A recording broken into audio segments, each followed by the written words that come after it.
Justin? Justin? Hi. Hi, Jessie. Hindi ka sasama sa amin?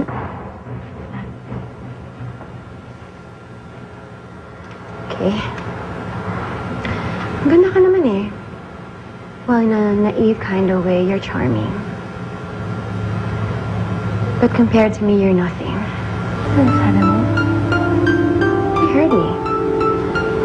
I said you're nothing.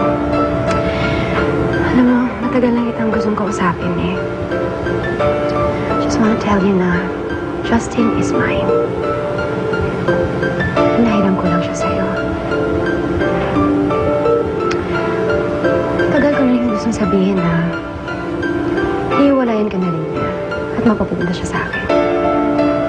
Hindi ko siya ibigay kahit kanino, especially not to you. And you know what? Malapit ko siyang bawiin.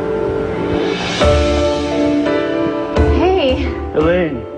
I was just telling Jessie na sayang naman na hindi siya makakasama, pero there will be next time, Jessie. Oh. Ano, sigurado ka? Ano si Mama? Sige, okay na ka dito. Huwag na kayo, baka gabihin pa kayo. Sige. See ya.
Minsan lang ma-in-love yung mga katulad mo. Go after her. Ipaglaban mo yung nararamdaman mo. You think that's possible? That will cost you. Wala tayong pag-usapan sa pera. Kahit magkano pa yon, I'm willing to pay. Bagay ba kami ni Justin?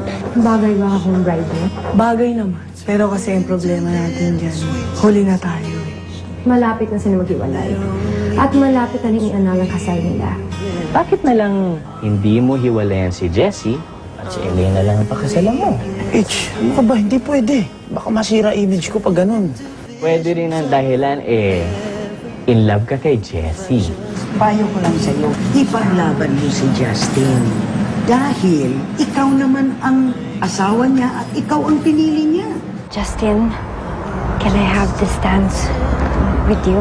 'Cause I'm thinking maybe we were meant to be.